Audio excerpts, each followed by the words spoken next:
Okay, right, so don't get freaked out by this different way of presenting the function notation. It is exactly, this means exactly the same as this. Okay, which itself is not particularly clear. All right, what they really mean is that you have an input area, and wherever the x is, that's where you put the number. So if I put 6 here, I put 6 here. If I put z here, I put z here. And likewise, this is exactly the same thing. Okay, this means exactly the same thing as g of x equals 1 plus root x.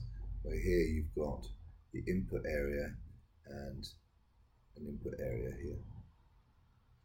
And all they want me to do here is to put 2, remember this is what the input area looks like, 2 minus 3, just put minus 4 there, stick it in my calculator, I get minus 11.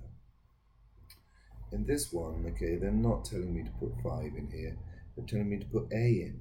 Okay, so if I put a in, I get, remember, this is what it looks like. Okay, 2 minus 3, and I put a in. Okay, this is the input area, this is where you put it. Okay, and they're telling me though that this is equal to 5. Okay, so I'm going to put that equal to 5. And if I move the minus 3 over, I'm going to get 2a equals 5 plus 3. 2a equals 8. A equals 4. In this question here, remember, don't work from left to right. Okay, it's easier if you rewrite it as f is embedded in g. Now, if you put 6 in the f machine, you get 12, take away 3, which is 9. So that turns out to be 9. And the G machine is put the input here and put the input here. So I get 1 plus root 9, okay, which gives me 1 plus 3, which is 4.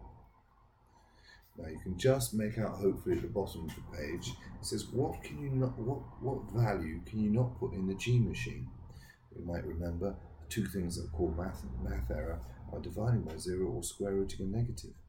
So here, if you look, if x was negative, in other words less than 0, you're going to get a math error, and I can express that just by going x must not be less than 0.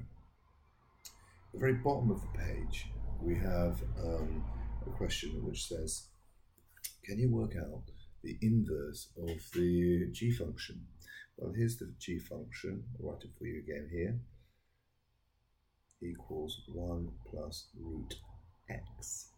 The trick, as you might remember, is to swap out the x for a y and put x on this side. And then I'm going to make y the subject, so I get x minus 1 equals root y.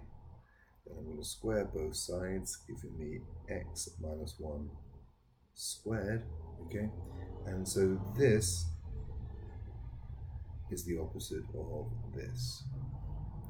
And I'm going to use proper notation, g minus 1, x equals x minus 1 squared.